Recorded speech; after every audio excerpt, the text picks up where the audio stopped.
My name is Sarah James. I'm with SNL Kagan. Thank you all for being here. This is best practices for search and discovery in a connected world. If you guys want to go down the line and introduce yourselves and tell a little bit about what you do. No, we're missing one. Sure. My name is Phil Ranta, and I am the VP of Talent Operations at Fullscreen. Fullscreen is a global youth entertainment company that focuses on developing online influencer careers, as well as creating multi-platform entertainment experiences. We've got a really vibrant brand department where we take influencers and brands, find out some really cool activations they can do together that live on the digital space and off the digital space in order to exemplify the brand in a really authentic way. I'm Hillary Henderson. I am Director of Product at Clearleap.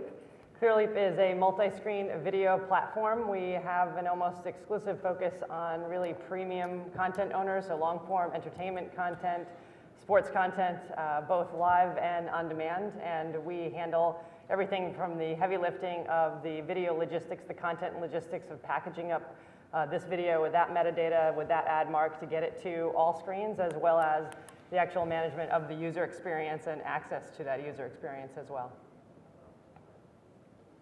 Oh, right, excellent.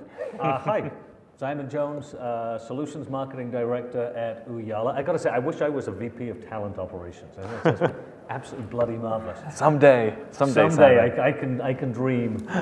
Ooyala, hopefully some of you have heard of it, generally known as an online video platform. We help companies like ESPN, Univision, Caracol, Media Prima, etc., to get video accessible, delivered through the internet on any device known to man. We also track it and deliver, we think, the industry-leading analytics and insights package, and we use that to populate a system we call Discovery, which is a personalized, easy for me to say, recommendations engine, which drives a whole lot more of engagement. Great. Emil from Epics could not be with us today, but we're all sending him our best thoughts. So I thought we could just kind of get started with some of the more general questions that are sort of for all of you before we take a deeper dive into the more specific ones. So just on a 10,000-foot view, what is the industry doing right in terms of search and discovery right now? What are the best things that we're doing? My company mostly focuses on the YouTube platform, so we're kind of beholden to what Google is doing at any given time, which is great because then we can, learn a lot about it and develop a really close relationship. The best thing that they've been doing recently on YouTube is focusing discoverability on watch time. In the early days of YouTube, I don't know if you remember it, but if you had let's say a little bit of a scandalous thumbnail, or you were to put in tags, which we know internet-wide people are searching, whether it had to do with the video or not, it would oftentimes surface your video very highly. You'd get a lot of views. People would click on it, realize that's not what they were looking for. They would click off right away, and it wouldn't matter because they would just generate all of those clicks. And now the YouTube system has really started weighing towards channel watch time and video watch time, which means that if you're getting a long period of watch time when people are searching a certain term, clicking on you, that means that you're boosted up in relevancy on that term. So it's made it so it's kind of a less spammy internet, a little less murky. It's still sometimes difficult to find the exact thing that you want in the terms of the #1 search spot, but it's getting a lot better. So we try to focus on, like I said before, companies that have really premium content, and to them a consistent experience across devices, and picking up where I left off and those sorts of things are really important. I think companies are trying to compete with Netflix. Netflix, I think, is doing it right. Netflix has been iterating on their data that they have about users. They know what they're watching. They know what they're watching on what platform. They know what users are watching at different times of day. And I think everyone's just trying to chase that. And we really try to help, again, really big providers, a lot of which I can't talk about. You rattled off a lot of names. We have very similar names of companies that we serve. Again, I think Netflix is blazing the way with all of their data and getting really smart about iterating, and I think that they're the ones to follow. Yeah. Yeah, maybe. I don't know. I'll try and take a different direction. Just keep things livened up. I think we're doing a lot of things right in terms of there's a lot of activity looking at ways in which we can make it easier for viewers to find things, right? I kind of think of search and recommendation as really very different in the sense that search is, I'm looking for a thing, and recommendation is a, hey, show me something. I think there's a lot of activity. I think there's also a lot of sound signifying nothing still. I don't know if I'm going to show my age like 12 times in this conversation, but I don't know if any of you remember there was an episode of Friends, back when Friends was a thing you watched on television. It was all about, one of them had got TiVo, and they'd watched like ice dancing. And like everything else that came through was sort of very effete, and you know, whichever the man it was felt like he was having his manhood attacked. And I feel like we're still kind of going down that path on many levels. We continue to try and work out how much metadata we can jam in for every single asset and then go, right, now I can make these things connect to one another, and I can logically work out that this person who was interested in ice dancing is also interested in, I don't know, Restaurant Impossible, I don't know. And I think we're approaching something of a Rubicon, a point at which we will actually stop looking at both of those two things as the same things. I don't think they are, but also start looking at how we can drive recommendations based on real behavior versus claimed behavior. Human beings think that they like things that they really don't. You ask anybody what the best book in the world is, right? They're going to come with War and Peace, or they're going to come up with Pride and Prejudice, and then you say, have you read it? And they go, oh, Christ, no, I just got finished with 50 Shades. It was awesome. So the reality is, as people go through it, they're searching, they don't really know what they want. And I think that what we've seen a lot of, and we've been doing this around the world now for a couple of years, if you track activity in an almost completely content agnostic way, you just track where do people go from place to place to place, you can drive huge amounts of additional engagement, which I'm going to assume means that the viewer is, happy with what they're getting. Because what we're actually doing is tracking what people really, really do, rather than what people logically ought to do. And so I think, like I say, what's going right? Lots of focus, lots of people focusing on it. I think that the time is right around the corner where we're going to have to think a little bit differently to make this, more impactful.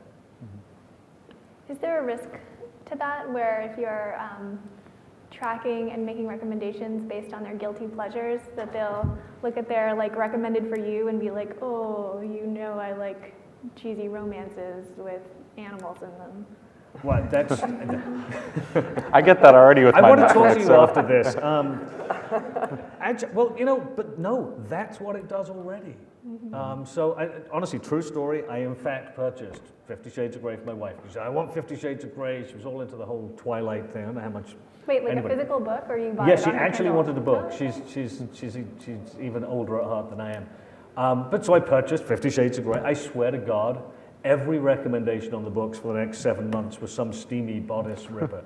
What you just described, that's what it does, right? But actually, if it was working on behavioral activity, probably it would discover that for any individual who bought 50 Shades of Grey, the next 10 things they bought probably aren't bodice rippers, right? It's a thing that you buy because it's popular right now, and you might move on from there to a Robert Ludlum, to some book about business. And that's kind of my point, is the logic of today's search and recommendation is so metadata heavy that often it makes huge assumptions that aren't borne out by the realities. Yeah, Pandora actually, I think, started out with only the thumbs up, because that was the positive, oh yeah, I liked it, give me more of this. And they were kind of one of the pioneers of that type of recommendation until they discovered that was kind of making everyone's experience very, very tunnel vision, right? Only bodice rippers after that. So they discovered that they needed to, even though it was kind of more negative to have a thumbs down, that's needed for that type of serendipity. In fact, Netflix, again, has talked about serendipity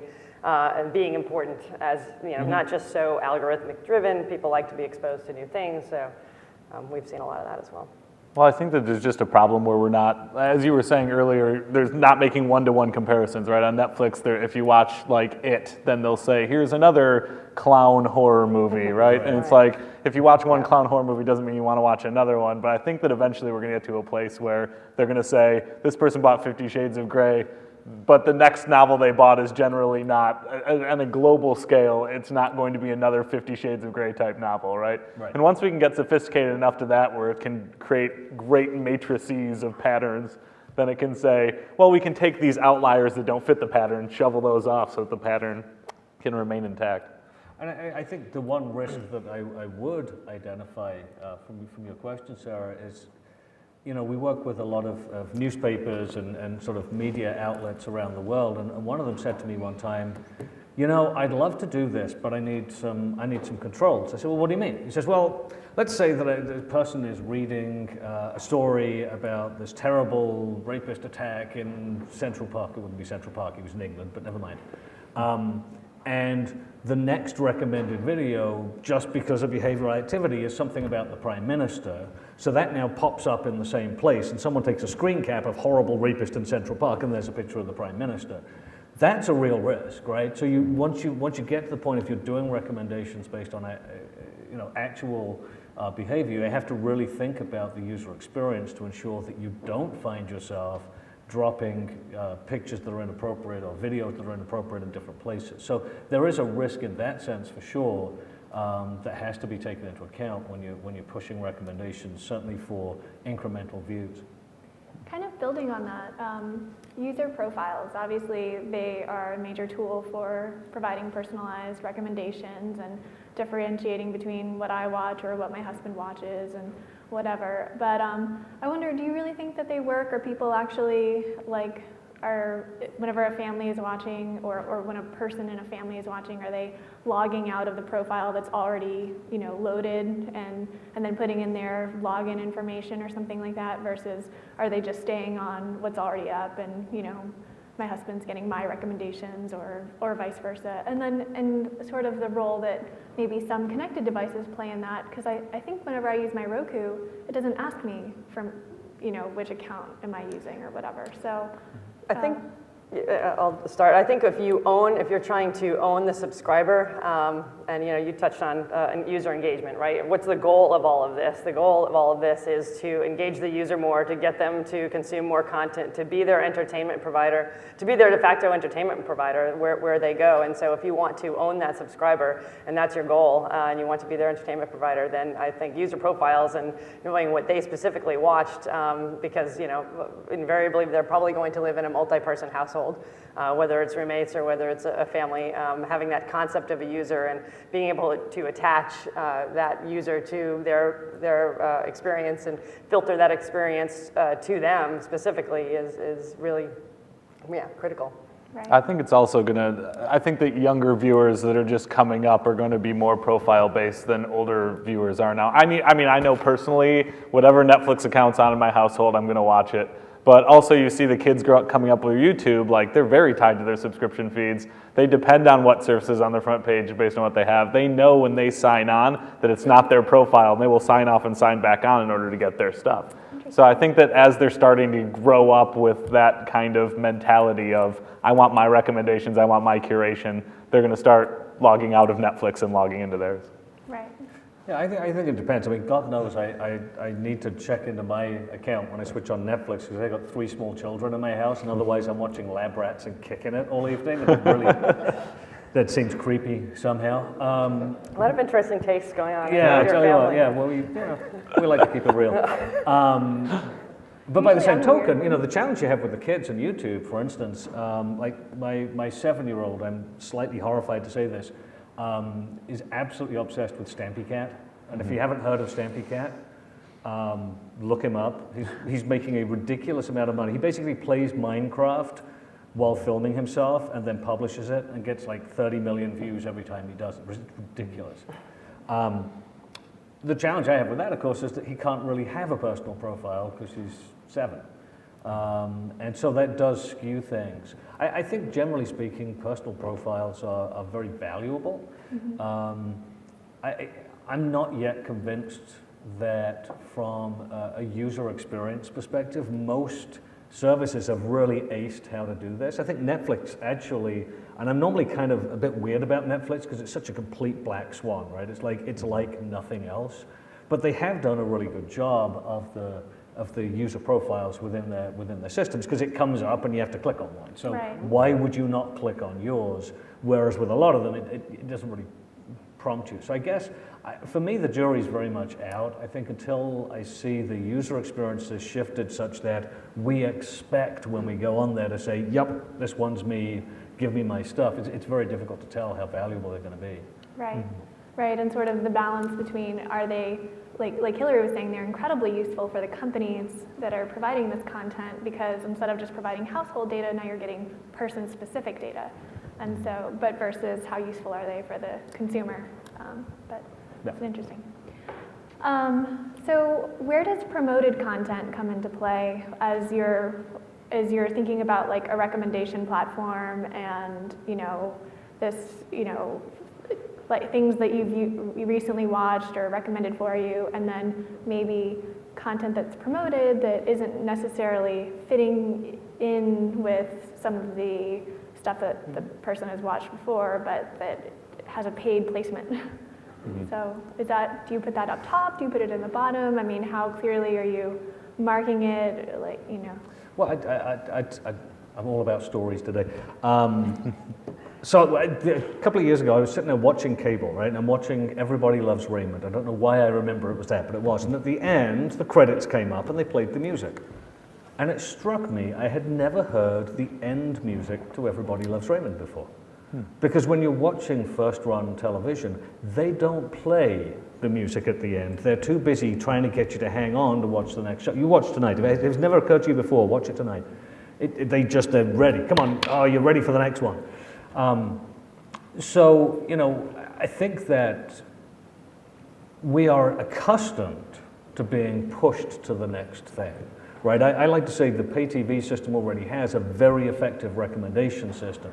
It's called channels, right? They know, generally speaking, if you like NCIS, you're going to be pretty well good with the thing that comes next and the thing that comes next. Obviously, I haven't watched any TV lately because I have no idea what comes next. Probably NCIS in another city and then NCIS in another city, I should imagine.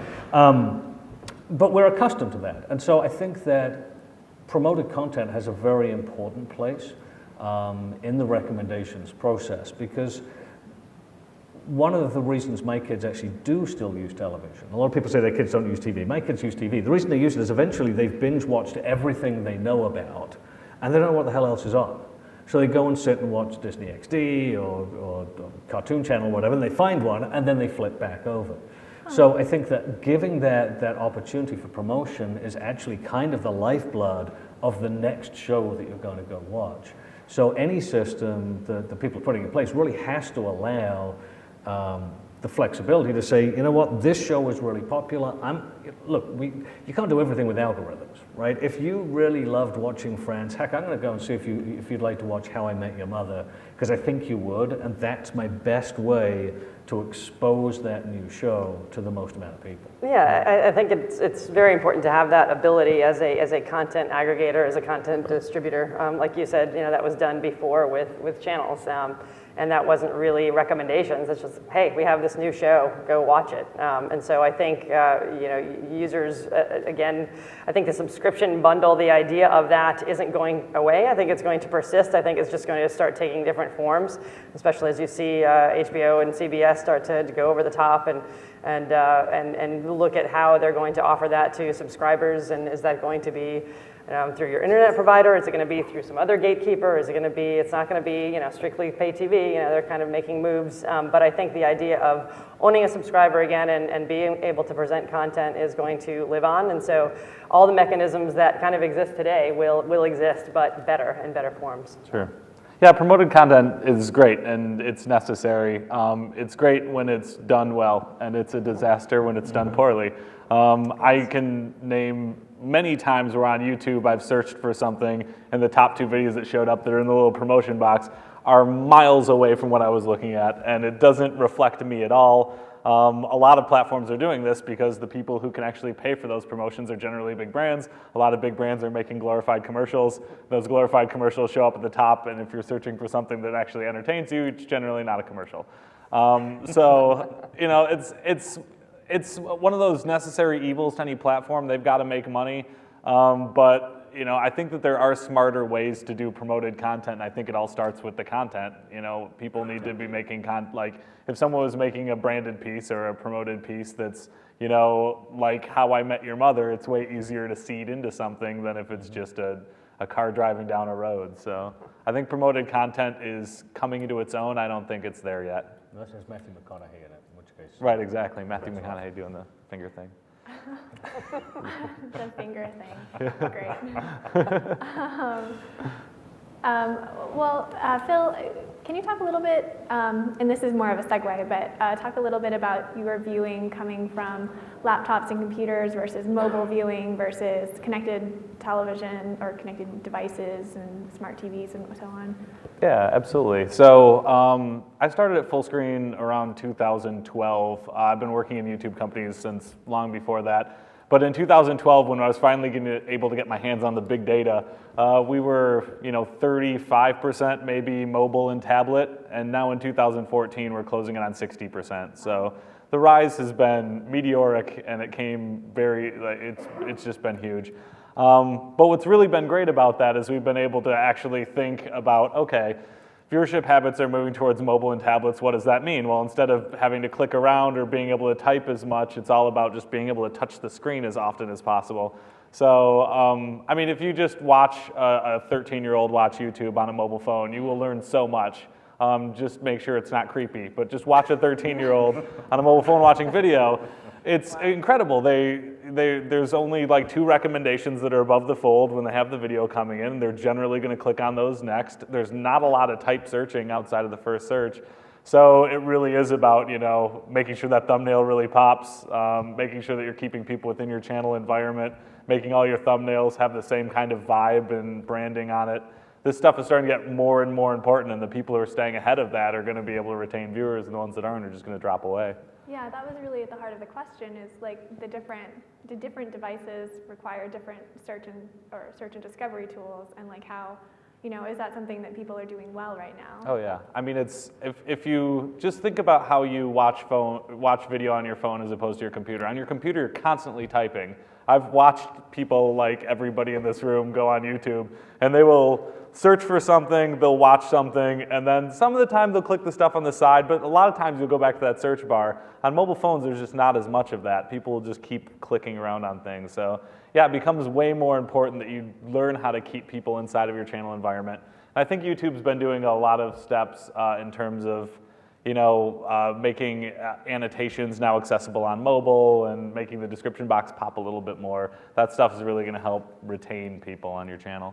I think that, you know, even though the input mechanism might be different from how you search, I think the results, and again, I'm biased because we do, you know, only long form kind of entertainment, although I know you guys do the same, but so the kind of any screen experience and picking up on one device where you left off on the other, I feel like needs to be, the nuts and bolts of the search and discovery process, if you will, need to be the same. So it all needs to be cloud-based, and you can access it from whatever device you happen to hook up, you know, and whether it's your mobile or whether it's a subscription service on your connected car in the back seat or whatever screen is going to happen in the future.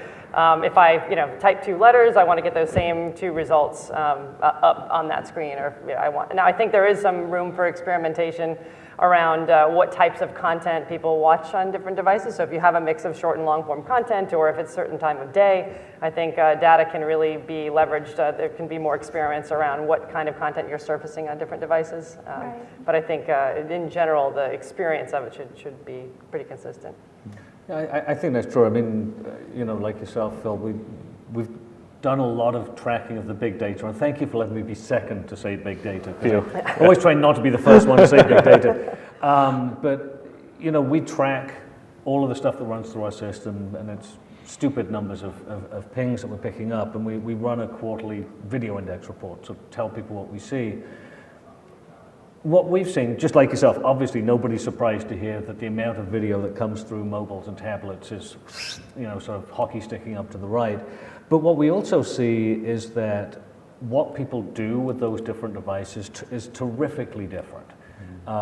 So on the really small screen, you tend to see a lot more short form. If people are watching long form, it tends to be more likely to be live than VOD. All the way through to once you get to the set-top boxes, not set-top boxes, the connected TVs, people don't really watch short stuff on. I mean, of course they do, but relatively speaking. And I look at it and I think there are really two modes of experiencing video that's delivered across the internet. There's the lean forward. I'm going in, I'm on the mobile phone, generally speaking, I'm going in to look at some bits and bobs of stuff. I'm looking at news, I'm looking at short YouTubes, maybe I'm gonna watch something streamed because I'm at the gym, but likely not. Where by contrast with the TV, you're sitting down, you're settling back and saying, right, I'm gonna binge watch Game of Thrones right now, and you're doing that deliberately. So, given there are different ways in which people use those devices, different things they watch on them, I actually think that the search particularly, moving off of recommendations, I think the search does have to be very, very different. Because the person who's sitting down at the TV is getting ready to watch something. They're looking for a thing to which they are going to dedicate some time.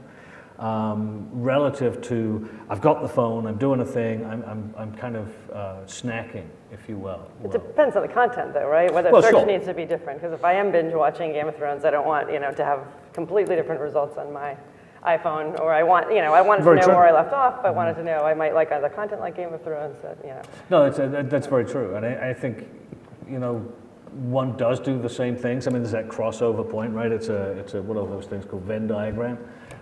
But you also I think there's an argument for having some different results for the related to the search I made, right? So if I ask for Game of Thrones, I expect to see Game of Thrones. But the recommendations that come with it, I'd be inclined to believe that one would have higher success on the mobiles with the clips and the interviews and the behind the scenes as the backup versus sort of a longer form, similar kinds of things to Game of Thrones, which I'd see on the connected TV. Sure, I'm not going to sit down and watch Aragon the movie, well, ever. But if I was going to watch it, I probably wouldn't be watching it off a search on a phone. So Aragon is where you draw the line. Pretty much, yeah. Or whatever that awful one was with Sean Connery as the voice of the dragon. That was just frightful. I believe that was Dragonheart. And I haven't seen it. Wait. Well, I was sort of wondering about rating content, and especially at this conference where we're all asked to rate these individual panels, and I very often see a number of them not filled out, and I was sort of wondering, like, is there whenever online platforms are asking you to rate content, to like thumbs it up or thumbs it down, I mean, is that something that users like don't even think about and are doing willingly, or is it something that they ignore sometimes? I mean, I don't know if you guys have any like direct knowledge of this, but does it work, asking users to give 4 stars or whatever to Dragonheart? Well, we're cheating on YouTube because there's the thumbs up, thumbs down system. It's very tied into how well things are discovered, and therefore people in their videos are saying, hey, make sure to give this a thumbs up. You don't have that. You can't go into Game of Thrones and say, hey, make sure to rate us 5 stars. Check it out below. Like, it would break the narrative just a little bit. But yeah, I mean, it's wildly important on YouTube just because you want people to lean in and you want people to engage. And if you get people started engaging, then they'll keep doing it, and hopefully they'll make it to your merch store and then they'll buy something. So like, you want people to lean in a little bit more, and that's a good segue in. So yeah, I think that it's important for that. But I know personally on Netflix, I've never rated anything. Maybe I'm in the minority, but. No, I tend to think that it's what users actually are doing, and then, and as Simon was saying, the kind of the different data that you're using to put together what they might want to watch next that isn't necessarily the tunnel vision of the bodice rippers, so I'm going to keep using that. Yeah. It's my gift to you. So I think I think it's mixed. I think it depends on the type of content. I think it depends on the platform and the content. I really wish I could disagree with you, but I can't. I think you're right, and much like you felt, I don't think I've ever rated anything along the way, but largely I think because Amazon have ruined me for that with all of the bodice rippers. I don't know, I've never, as a consumer, I've never felt the value of doing it. Do you remember when TiVo, who remembers when TiVo first came out? Like when it was like totally new and exciting, and it was like, right? Just kind of sad, because now we look at it, we're like, TiVo, what? But it was like the most extraordinary. And I went through and I thumbs up. We had 3 thumbs up and 3 thumbs down. And it was, I mean, there's only so much that can be done with that information.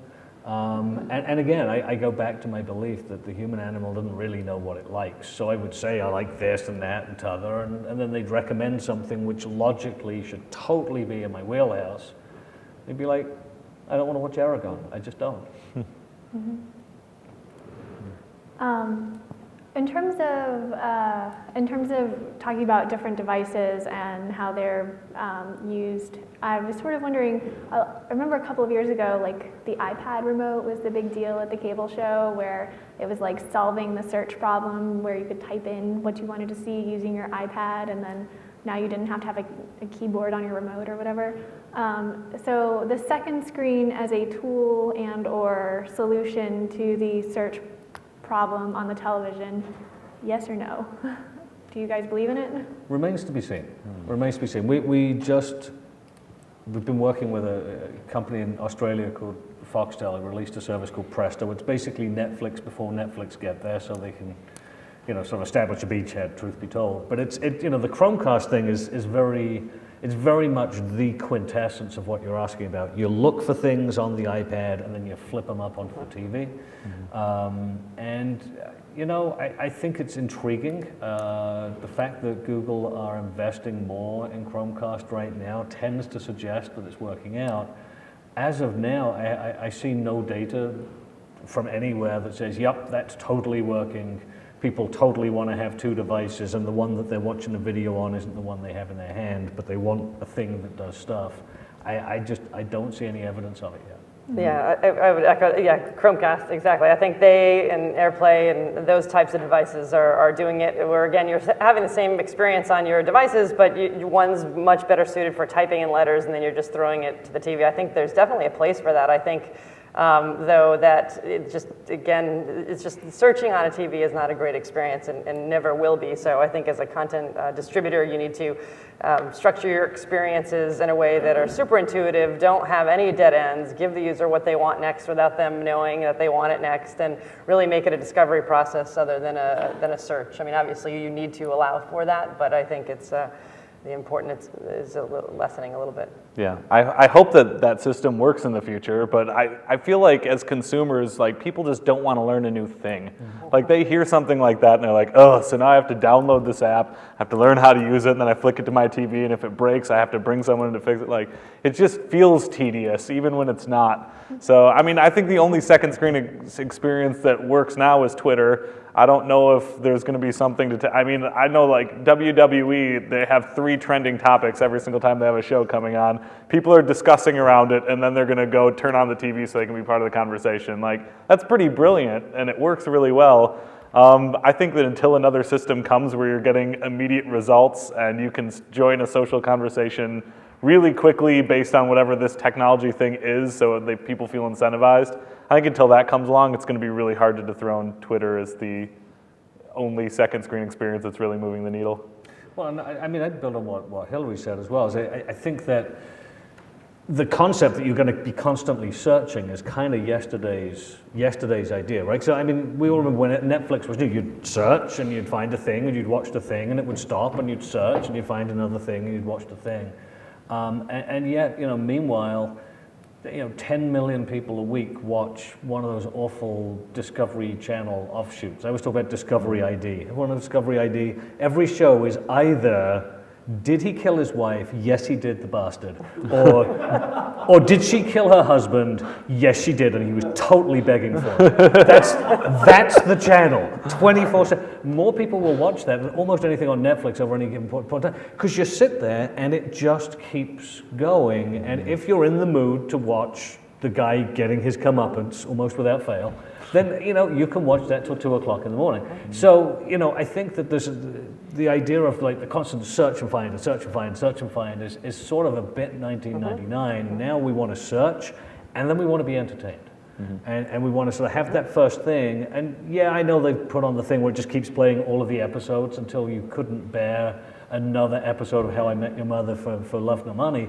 But like if they could create, and I think this is where we're going, by the way, a channel that continues. I've finished showing you this week's CSI Miami, they don't make that anymore, CSI, I'm now going to bring you to this other thing, which I got a pretty good sense you're going to enjoy.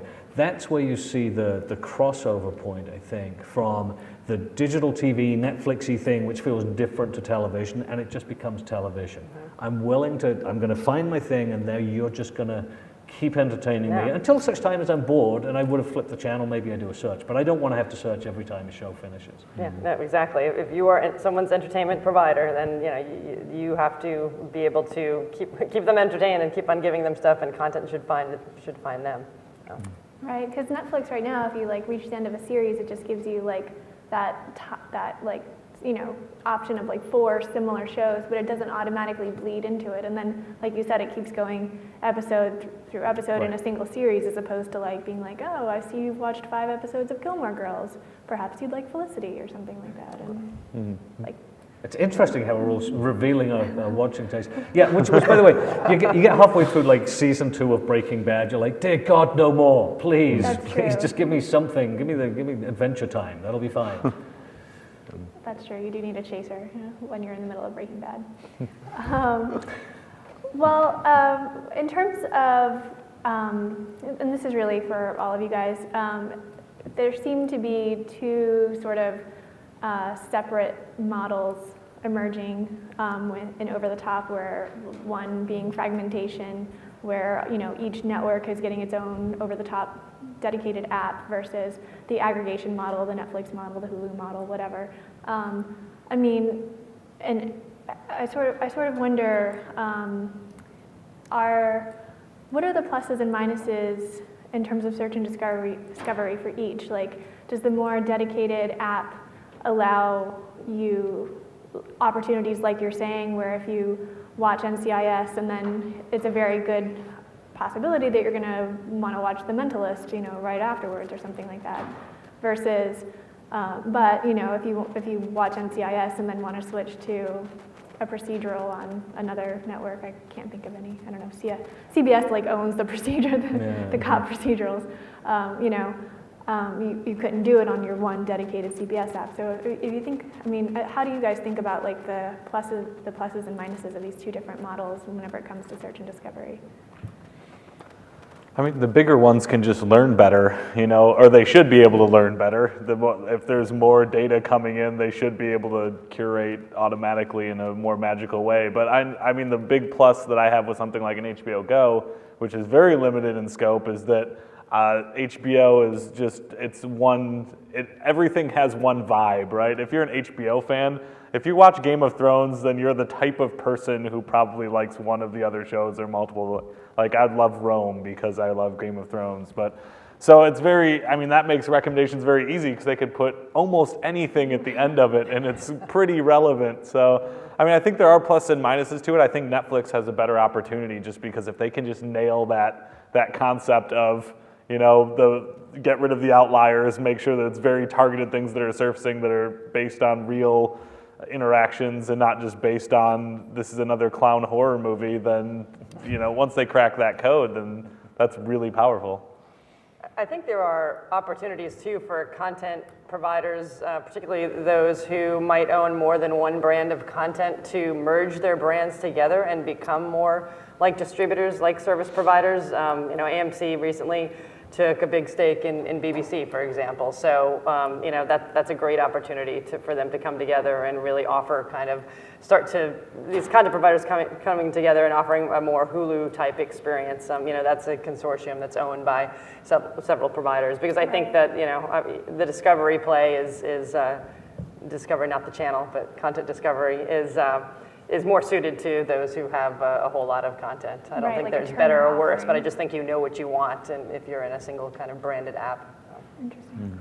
Yeah, I think you're right. In fact, to be perfectly honest with you, I think, if we look at the end game is there will have to be search and discovery that spans everything, because it's effectively meaningless for each individual app. To your point, Phil, if I'm watching HBO, really, how much different can the recommendation they make to me be from the recommendation they give to Hillary?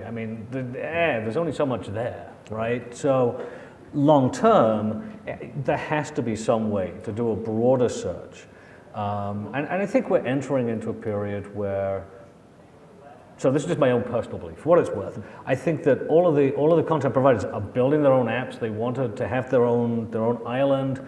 The first few are going to have this wonderful time, right? People go, oh wow, tennis channel for $60 for the year. That's awesome. I can get it wherever. I'm great with that. Oh, and I'll get some Hulu, little Netflix, maybe a CBS and a Discovery and an HBO. And holy crap, I've got 12 of these bloody things going through my debit card every week, and I'm not quite sure which one's which or how to get. Eventually, those will end up, I suspect, rolling up to someone who will, for want of a better word, aggregate the process of delivering those services. My guess is the MVPDs would be more than delighted to get out of the business of buying and reselling the content and instead into the business of being the, if you will, the aggregator of subscription, saying, okay, you've now got all of these things, we'll stick a search on top of that, and now I, as Time Warner Cable or AT&T or DirecTV or whatever, I am now going to compete with those other guys based on the user experience that I can deliver to that end consumer. So when someone comes to DirecTV, there will be a distinct way in which they reach all of these, but they may have chosen individually, whatever the heck they did, I don't care, but I'm bringing it together, I'm the glue, and that user experience will define what people want to do. And that's where it's going to get really, really exciting, because today, you know, however we look at it, where you live determines what you can have, right? Because only so many cables coming in through the wall, there's only so many satellites you can set up. In a world where everybody can have high-speed internet and then you get to choose, I believe that the ones who are going to be successful, the ones who have this amazing front-end experience, which does take in the search, the recommendation, if you will, the discovery process, and makes a user experience that is significant. Time Warner is already using that Fan TV box that used to be Manhattan that did aggregate kind of across all of the services, and that looks actually really interesting because it's a good, I've called it like a chocolate peanut butter match. The cable providers or the gatekeepers know how to own, and gatekeeper could be anything. Could be Apple, could be my device, could be my iCloud service. Anyone who has my information and also has my credit card to pay for all of this stuff and can aggregate that and also own that end user experience and have a relationship with the subscriber and support me. Cable providers are really good at that. Content owners are really good at providing the content and creating these rich user experience and being programmers. So I feel like that union still is going to happen, but it's just going to just start morphing into these different types of things. So. I lost track of time a little bit, so if you guys have questions, now is when you should be raising your hands. Anybody? What happens when voice recognition finally reaches a level so that you can just talk to your television or you can talk to your device and you don't have to worry about the clunky search and all of that? Gary Busey. Hell will freeze over, probably. Voice recognition's been at 98% since just about the early 70s. The trouble that they have getting from 98% to 100% is when you're wrong, you're just completely wrong. I can imagine all sorts of interesting things that might happen. I frankly, personally, I don't believe that they'll get it to the point where it's sufficiently effective. Now someone's going to tell me that I'm wrong and it's 100% perfect, but there you go. That's Just my out of opinion. curiosity, do you have like an iPhone, Siri, or anything? Yes. Do you use Siri? Would she understand you if you tried to? Nobody understands me when I speak in this country. I mean, I think that voice, as an Xbox One user for my TV watching experience, I try to use it all the time. I agree that it's not there yet. I'm excited for a day when it will be there, when it can answer back, but I get frustrated so easily at it that there needs to be so much of a better technology.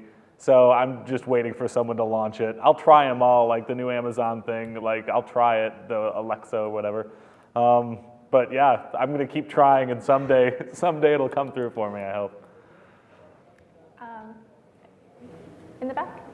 Did you see any opportunities for external search in Discovery, not just on the devices as you're watching, which obviously is the best time to capture somebody, but having said that, an external search in Discovery that might be popular or be used at all for that's just not going to happen. Nobody has anything on the report. You mean like a service where you go and search and it looks around and then says click here to go and find the thing on CBS? Could be. Anything external. Well, I mean, Netflix just shut down their API to make sure people couldn't do that. And they're quite smart, so I would guess that they believe that there's an opportunity for external search to work and they're not big fans of it. Yeah, we So- used to scrape for our own internal use to like see what was on there, and now we can't do it anymore. No. So if they believe it's worth shutting down, then I got to believe there's a market there. It'll work for free content for a long time. I mean, there's always going to be ad-supported content on the internet, and not everything's going to live within an app. And I mean, I think that already, you could argue that Google is just an external search app, or Bing, or any. So I mean, I think it's already happening. I don't see it happening behind any paywalls, though, because that would just be a frustrating experience. It's good as well. marketing. You should have good SEO. Web is one of your platforms to enable that, to drive people to your service. I think that's where it comes into play. Last question? Sure. Do you, we talked a lot about over-the-top and connected devices, but you opened talking a little bit about YouTube. Do you mind if we return and just broach the topic with Google? With Google kind of changing their approach with the rich snippets and the thumbnails, it kind of makes video content a little bit more buried on Google. It's a little, without the benefit of the thumbnails, it's a lot harder to define what is video content. And then there are certainly some sites that are able to leverage and get those thumbnails, but for the vast majority of us that were using them as kind of marketing wedges and tools, those aren't there anymore. Do you have any thoughts or ideas with regards to best practices for helping us get, get noticed on YouTube, get the, become discovered through Google, leading people back to YouTube and things like that? Sure. I mean, I hope there's no Google people in the room, but they're known for kind of taking one step forward and two steps back with a lot of the new things they launch. And all of it's being supported by a ton of data. And they're like, this is definitely going to work, solve the data. But then the actual user experience runs contrary, like all the Google Plus integrations with the comments. But I mean, our advice is always you have to double down on best practices, even though some of them might go away or change.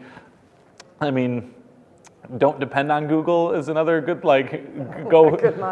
collaborate and find your own ways to market yourself through blogs, and find people who are looking to support you that have better spheres of influence that are focused on your arena. And the better you can build out an infrastructure that's a little bit more ironclad, so that you're not as dependent on, what's the next search algorithm going to be, or what's the next change in terms of the branding going to be. If you can find like 10 ironclad ways to protect your content, then you can ride those storms a little bit better. Okay. I just wondered if you had an opinion on the MPAA's recently launched website, what to watch where. The MPAA's recently launched website. I don't know if I've explored that yet. Oh, they just launched a website where you can type in the name of a movie or TV show, and it will tell you where it's available and show you the pricing. That's fascinating. I have not heard of that, but I am excited to go try that out. Is the idea to lead them obviously to legal options for watching that movie as opposed to? It's all legal. Right. options, but it shows you the different sites, be Amazon, Netflix, whoever, and the pricing sites were side by side if it's a rental option or a electronic sell-through, as opposed to a subscription site. So it'll tell you where it's available. Cool. Thank you for bringing that up. I'm excited to look at that now. But I didn't know about it. I think we're out of time, actually, or over time. So thank you all for coming. This is great. Thank you guys. Thank you.